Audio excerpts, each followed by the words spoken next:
And you had your dog. Look at the dog, Oh, Paolo. yeah. Beauty. Yeah, beauty. When you are nearly 99 years old, memories can be fragile. This must have been, what, 1943? So like a museum curator, Oh, here's some boxing. Keith Kohler is helping his dad catalog his collectibles. This is boot camp, boot training at Paris Island. After all, Charlie Kohler is written on the pages of history. He was a promising ball player signed by the Brooklyn Dodgers out of high school. Life changed for him, however, on December 7th, 1941, when he and his friend heard a bulletin on the radio. The first thing we heard was the Japanese bombed Pearl Harbor. We interrupt this program to bring you a special news bulletin. The Japanese have attacked Pearl Harbor, Hawaii, by air, President Roosevelt has just announced. We looked at each other and I said, what are you going to do? He said, we're going to have to fight. He signed up with the Marines and was sent to the Pacific. And in 1945, he was part of the American invasion on the island of Iwo Jima. They knew it was going to be a tough battle because they had the advantage of higher ground. The Japanese had built a dense network of bunkers and hidden artillery positions. There's a scene of violent activity there as these Marines are going up and down that ridge, carrying supplies up to the men on the front lines. The battle turned into some of the fiercest and bloodiest of World War II. Charlie was just 23 at the time. You couldn't get scared, you didn't have time. Just hours after landing on the beach, the young gunnery sergeant was badly wounded when the bunker he was in was hit by a mortar shell.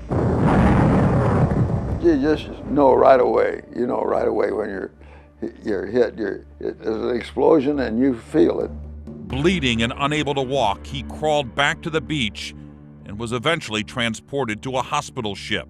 Days later, as medics looked after him, he looked out and saw one of the most enduring images of World War II. One of the guys said, hey, look what's going on. It was the flag raising on Mount Suribachi.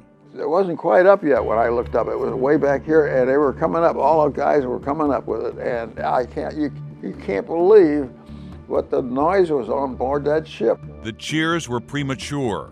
Fighting lasted another 31 days. Was that a good group of guys? Oh, fantastic. Absolutely did everything right.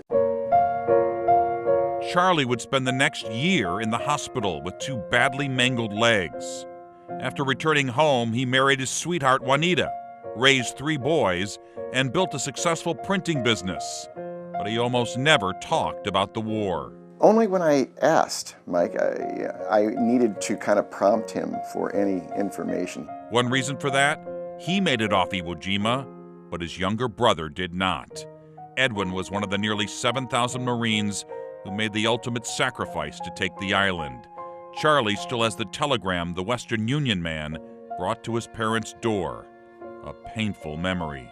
It really was. That really takes a lot out of you. Here we go, Papa. Yeah. Charlie Kohler still has the scars from the Battle of Iwo Jima. There you go. Atta boy. Even though it happened 75 years ago this month. It makes me pause and think, wow, all these men, all these brave, courageous people who voluntarily chose to go fight for our freedom. That's what it means to me. It's a reminder that even reluctant heroes are still heroes. We just got the job done. You got to get the job done, yeah. Charlie Kohler and the anniversary of Iwo Jima. A chance to give thanks for those who gave everything. He's part of the fabric of that flag.